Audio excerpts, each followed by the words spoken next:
Hi, I'm Steve Weathers. Um I'm the service guy here at the Fabric Barn, and I've been doing service for 45 years, ever since I was out of high school. And I went to high school at Rosebud Lot and worked with my brother at the Rubel Drugstore in Lot. I have another brother that's in Marlin, he and his wife and his family.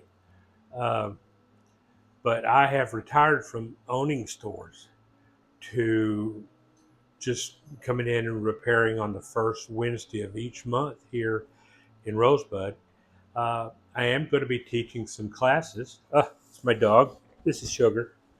I am going to be teaching classes, uh, especially class on featherweights. I will take you very far into a featherweight, what to do and what not to do. We'll also be teaching some guide classes to teach you how to use any type of sewing machine you have. And we'll even do small repairs to make sure that you make it through the class. I'm also going to be teaching a class on beginning stippling.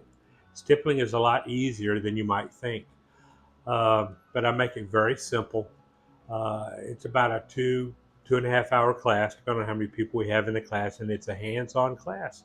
All of these classes I teach are hands-on. You'll bring your machine, and you will learn either the basics of how to use it, how to use to adjust the machine, or what to look for, what problems are, um, and how to solve your problem. Just check online for the schedule of the classes, and if you have any questions, you can ask Tiffany, and I'm sure she'll have the answers for you. Well, I look forward to seeing you, and we'll have a good time. Uh, well, till then, so long.